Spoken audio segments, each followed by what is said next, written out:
April 7th of 1976, my next anniversary film, Bad News Bears. Happy 40th anniversary to this film starring Walter Matthau as a pool cleaner slash drunk slash coaching Little League who does not care to do any of this stuff. But he actually kind of gets forced into it by one of the kids' fathers who works on like Wall Street or something like that.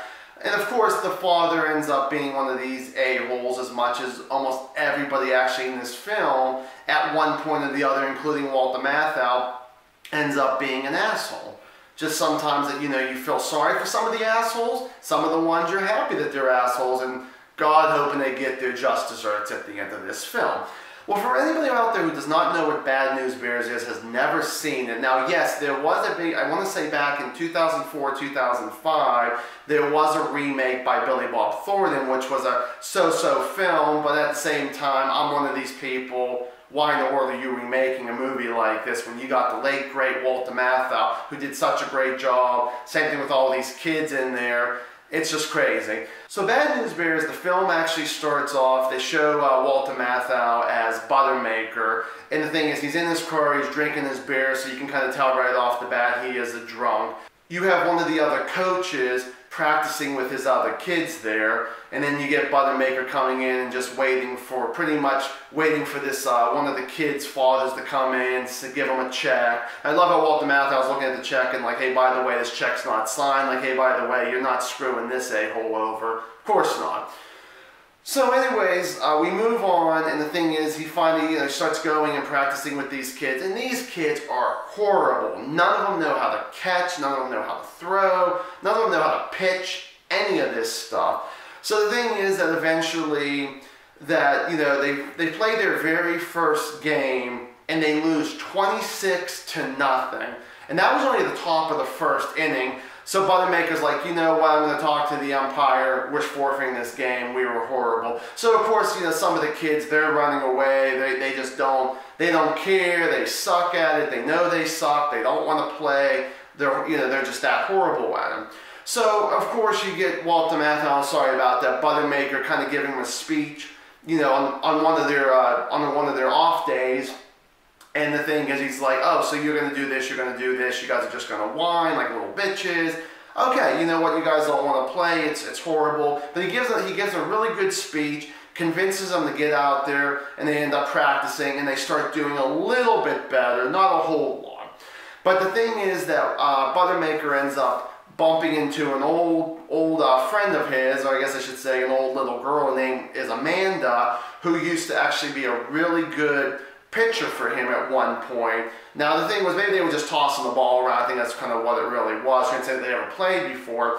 But he tries to convince her about 2 or 3 times while she's trying to sell maps to the stars' homes. And the thing is that he's like convincing her, and she keeps saying no, no, no every time. And just all of a sudden, he just starts saying something almost like being really rude to her and blah, blah, blah. And she's like, I'm not going to take this crap. Next scene, all of a sudden, she's on the field with the guys. Of course, the guys don't like it. Oh, it's a female, it's a female.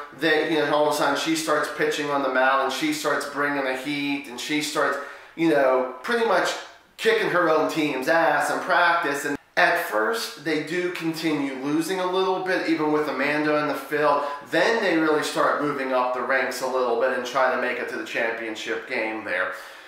So they actually have this one guy, his name was Kelly Lynx, a young Jackie Earle Haley. And in case you don't recognize the name, he was Rorschach in Watchmen, and he was the new Freddy Krueger after Robert Englund back in like 2010 or something, was the new Nightmare on Elm Street. So they get him in because he has such a good arm, as much as Amanda does. The only problem is that Buttermaker, and this is where he starts becoming a little bit more of an asshole halfway through the film, where he starts telling Kelly that, you know what, you start being the one-man army out there, you start catching all those balls, and you start doing this. And of course he does eventually admit it to his team, and the team's like, what the hell are you doing, Buttermaker, So the thing is that, he explains everything that wouldn't go wrong, and it's like thinking, even though he's such a good guy, he's still greedy. He wants to win. He wants to win the championship. He wants to win all the games he can. End of summer, go back, be a pool cleaning drunk a-hole himself. After 40 years, do I still like this film? Absolutely. The thing is, this is probably going to be one thing I really am surprised about this film. Well, okay, so the movie came out in 1976, and the thing is that it was only PG, but for some of the language that's in there, it should have been a PG-13 film. But the thing was, they didn't have PG-13 until, like, I want to say late 80s, early 90s.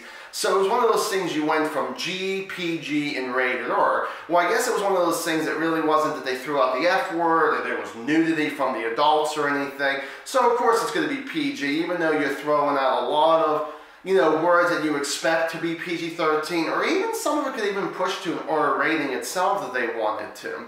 But this was still a great film. Walter Matthau always brings it. I mean, compared to a lot of these actors today, he really brought it for what it was. These kids, there was no phoning it in with these kids. These kids were so convincing.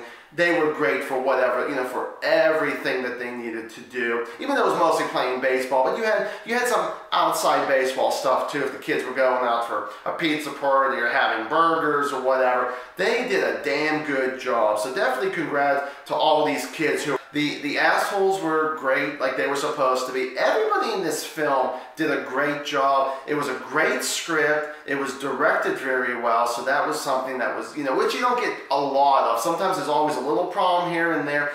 I will say that one thing that surprised me about this film was there really was not that much drama. There was like maybe about a 2-minute drama between Coach Buttermaker and Amanda. There was a little bit there. But there was a quick, like I said, maybe 2 minutes if even, and then boom, right back to the baseball there. For me, I was fine with the quick drama. For Bad News Bears, happy 40th anniversary to this film. Can't believe it's already been 40 years on this film, but congrats. You guys all did a great job. Thank you guys so much for watching, and as always, stay awesome.